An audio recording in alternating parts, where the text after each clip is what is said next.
ଜାନୁଆରୀ 13, 1914। हे ପ୍ରଭୁ, ତୁ ମୋର ଜୀବନ ଉପର ଦେଇ ଚାଲିଗଲୁ ପ୍ରେମର ଏକ ବିପୁଳ ତରଙ୍ଗ ପରି। ମୁଁ ଯେତେବେଳେ ତା ଭିତରେ କୁଆଡ଼େ ବିଲୀନ ହୋଇଗଲି, ସେତେବେଳେ ଜାଣିପାରିଲି ଅଖଣ୍ଡ ଓ ନିବିଡ଼ ଭାବରେ ଯେ ମୁଁ ତୋ ପାଖରେ ନିଜକୁ ସମର୍ପଣ କରିଦେଇଛି।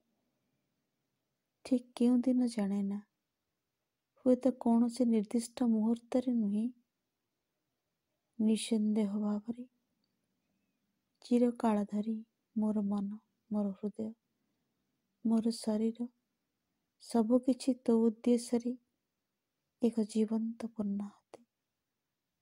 ଏଇ ଯେଉଁ ବିପୁଳ ପ୍ରେମ ମୋତେ ଘେରି ରହିଛି, ଆତ୍ମ ଉତ୍ସର୍ଗର ଏଇ ଯେଉଁ ଚେତନା, ତା ଭିତରେ ଭରି ରହିଥିଲା ଏକ ବିପୁଳ ସ୍ନିଗ୍ଧ ପ୍ରଶାନ୍ତି, ବିଶ୍ୱଠାରୁ ବି ଆହୁରି ବିପୁଳ। ତା ଭିତରେ ଭରି ରହିଥିଲା ଏକ ଅପୂର୍ବ ମାଧୁର୍ଯ୍ୟ, ଯାହା ଏପରି ତୀବ୍ର ଓ ଅନନ୍ତ କରୁଣାରେ ଏପରି ପରିପୂର୍ଣ୍ଣ ଯେ ମୋର ଚକ୍ଷୁରୁ ଧୀରେ ଧୀରେ ଝରି ଆସିଲା ଏକ ଅଶ୍ରୁଧାର। ସେ ଅନୁଭୂତି ଥିଲା ଦୁଃଖ ଓ ସୁଖର ଅନେକ ଦୂରରେ। ତାହା ଥିଲା ଏକ ଅନିର୍ବଚନୀୟ ଶାନ୍ତିର ଅନୁଭୂତି। ହେ ମହାପ୍ରେମ, ଆମ ଜୀବନର ମର୍ମ, ସକଳ ବିସ୍ମୟର ବିସ୍ମୟ, ତୋତେ ଶେଷରେ ପୁଣି ଫେରି ପାଇଛି ଏବଂ ପୁଣି ଥରେ ତୋରି ଭିତରେ ମୁଁ ଜୀବନ ବିତାଉଛି। କିନ୍ତୁ ପୂର୍ବାପେକ୍ଷା କେତେ ଅଧିକ ଶକ୍ତି ସହ, କେତେ ଅଧିକ ଚେତନା ସହ ବର୍ତ୍ତମାନ ମୁଁ ତୋତେ କେତେ ଅଧିକ ଜାଣେ, କେତେ ଅଧିକ ବୁଝେ।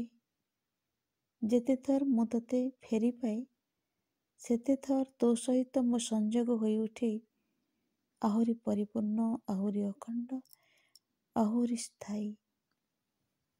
ଅନିର୍ବଚନୀୟ ସୌନ୍ଦର୍ଯ୍ୟର ହେ ଜାଗ୍ରତ ସାନ୍ନିଧ୍ୟ, ତୁ ପରମ ପରିତ୍ରାଣର ଚେତନା, ମୁକ୍ତିଦାତା, ମହାଶକ୍ତି ତୁ।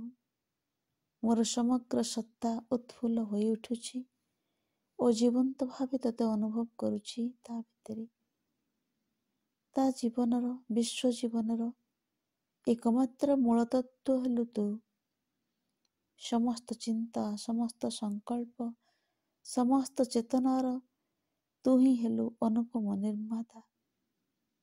ଏଇ ଯେଉଁ ଭ୍ରାନ୍ତିମୟ ଜଗତ, ଏଇ ଯେଉଁ ଘୋର ବିଭୀଷିକା, ତହିଁରେ ତୁ ଆଣିଦେଇଛୁ ତୋର ଦିବ୍ୟ ସଦ୍ବସ୍ତୁ।